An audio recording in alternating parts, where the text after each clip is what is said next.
こんにちは、ジェリプトです。本日も仮想通貨、ブロックチェーン界隈のグッドファンダからバッドファンダ、チャートなどまとめて見ていきたいと思います。このチャンネルの動画はコインポスさんの提供でお送りしております。コインポスさんが主催するアジア最大級のブロックチェーン Web3 カンファレンス WebX が今年も日本で開催されます。開催日は8月28日から29日、東京のザ・プリンスパークタワー東京で開催されます。今年は去年以上の規模で超ビッグゲストも来るとのことなので、Web3 ブロックチェーンに興味ある方は間違いなく楽しめると思います。最近ではオードリー・タンの参戦が決定して話題になってました。なんとなく雰囲気知りたいという方は、去年の WebX 動画も期間限定で開放してますので、そちらもぜひ見てみてください。で、またこの WebX のチケットに関しては、概要欄のリンクから飛んでいただくと、通常価格よりも 20% オフで購入できるようになってますんで、少しでも興味を持った方いらっしゃいましたら、ぜひリンクから飛んでみてください。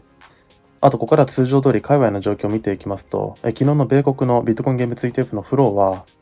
結果としては全体でマイナス 1.52 億ドルの純利率を記録しています。ファンドごとでは、フィデリティの FBTC がマイナス 0.83 億ドル、グレースケールの GBTC がマイナス 0.62 億ドルを記録しています。これで全体では4日連続の純利率となっています。一方、香港の ETF はビットコイン、イーサリアムともにまたゼロとなってますね。あと ETF 関連では、イーサリアム ETP の流入額がビットコイン ETP を上回ったのが話題になっています。ETP は ETF を含めた投資商品全般のことを指しています。ビットコイン ETP は連日の流出から週間でもマイナスを記録しているんですが、イーサ ETP の方では4週連続で純利入を記録してまして、合計86,472イーサ、約3億ドル相当の純流入となっていると。これは米国でスポットビットコイン ETF が取引される前と動きが似ていることから、いい兆候であると見られてますね。あと、ファンドごとの動きでは、スポットイーサ ETF を申請している各社が、今週中に SEC からのコメントに返答する予定だとか、ビットワイズがスポットイーサ ETF の S1 フォームに、250万ドル相当のシード投資を追加する文言を記載したことや、ハッシュデックスがビットコインとイーサリアムの両方を保有する ETF、ハッシュデックスナスダッククリプトインデックスの90秒フォームを申請したことなどが話題になっています。あと、オンチェーンの方では、これから夏に入ることから、熱波に対応してない北米のマイナーが一時的にマイニングをやめて、マイニング難易度、ハッシュレートの低下が起こるんじゃないかとか、長期保有者の売却が最近多く見られてるけども、短期保有者の損益分岐点が63,700ドルあたりなんで、価格的にはこのあたりが底堅いんじゃないかという見解などが話題になっています。この見解通り、ここから反転するのか注目ですね。ビットコインの価格は現在65,400ドルあたりを推移しております。昨日発表された注目指標の方では、米小売売上高が前月比予想の 0.3% に対して結果が 0.1%、郊外予想の 0.2% に対して結果がマイナス 0.1% と、どちらも予想を下回る結果となりまして、米ドル安、金利下落要因となっております。米国債金利は 4.2 兆を推移しておりまして、ナスダックが 19,900、S&P500 が 5,499 と、再度 ATH 更新、ダウ平均が 38,830、金ゴールドが 2,328 ドル、日経平均が 38,580 円、ドル円が 157.8 円となっております。個別株の方では、クリーンスパークが短期方式のビットコインマイニング指数5つを2,580万ドルで買収、先日に引き続いてマイニング容量を拡張していることが注目されています。現在株価はプラス 1% ほどとなってますが、ここから伸びるのか注目ですね。ビットコインの先物の方では、OI が全体でプラス 0.4%、額としては334億ドル相当、比率としては全体ではショートが 53.8%、バイナス目はロングが 70.6% としたよりになっています。今後の指標としては、本日6月19日は、米市場の祝日、英国の消費者物価指数 CPI、小売の RPI、生産者物価指数 PPI、6月20日に英国、スイスの中銀政策金利、米フィラデルフィア連銀景況指数、6月21日に日本の CPI、米 PMI、小売、フランス、ドイツ、ユーロの製造業 PMI などが控えております。市場全体と比較するとですね、ビットコインはまだ ETF の利出が収まらず、反発も強くないですが、これから取り上げるイーサの方で、サプライズパンダが出て、イーサが強くなってますんで、他あるとの伸びに期待したいですね。ビットコインのチャートだけ見たら、64,000のラインで反発してます。昨日の時点では62,000あたりまで見てたんですが、ちょっと流れが変わりましたね。ここから66,000の攻防に迎えるのか、アルトの資金利入の波に乗って、また上に迎えるのか注目ですね。あとはイーサはですね、スポットイーサ ETF が期待される中ですね、SEC がイーサリアム財団の調査に入ってたり、イーサ関連のユニスアップやメタマスクのコンセンサスにウェル通知を送ったりして、イーサが土壇場で証券認定されるんじゃないかという不安要素があったんですが、今朝コンセンサスの方から SEC がイーサリアム 2.0 の調査を終了したという声明が出されています。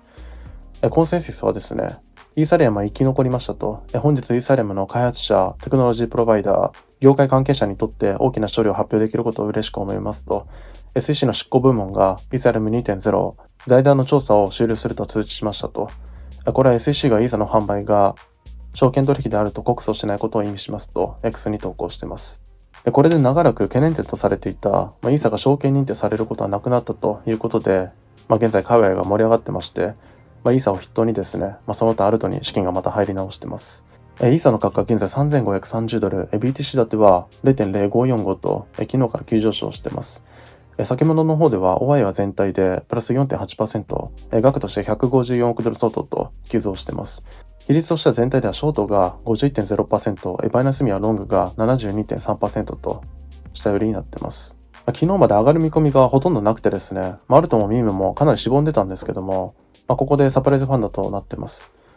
イーサ周りのアルトが急上昇してますね。時期的にもですね、そのスポットイーサ ETF を盛り上げるための布石だったんじゃないかと思ってしまうと、そのタイミングがいいですよね。ゲンスラーからね、夏頃 S1 承認というコメントが出されてから、このタイミングで調査終了となってます。イーサも昨日の時点では3200あたりまで見てたんですが、空気が一変しましたね。時間足では3700を超えて、3800を超えてくると非常に強い形になりそうです。このまま夏まで駆け抜けられるのか、イーサの今後にも注目ですね。あと、ここからアルト関連になります。昨日までのアルトミームの急落から、同時の下落が話題になってます。1日の生産額はロングだけで6000万ドル以上、2021年以来最大の生産が走ったということで話題になってます。ただ本日の上昇で反発はしてますね。同時の価格は現在 0.12 ドル、BTC 建てはプラス 4.8%、時価総額は9位ですね。週足は底抜けしてますが、ここから反転できるのか注目です。あと今回はソラナ関連の話題が多くなってます。トランプが公式トークンを発行したという噂が広まりまして、対象の DJT トークンが高騰しました。これはパイレートワイヤーズの投稿が発端となってまして、それによるとですね、トランプはソラナで公式トークン DJT を立ち上げる予定で、指揮を執るのは末息子のバロン氏であると X に投稿してます。ただこれは根拠のない発表になってまして、現在物議を醸してます。この発表から DJT トークンも一時高騰したんですが、現在収まってます。またこれまで非公式トークンとして盛り上がってきたトランプ系のマガとかはですね、公式トークンの発表があったせいかかなり落ちてますね。この DJT の取引高は1日で4億7200万ドル相当になったとされてますが、この勢いが続くのか注目ですね。あとソラナ関連では、ソラナのレイヤー2、ソニックが1200万ドルの調達を発表と、トークンの評価額が1億ドルに達したことが話題になっています。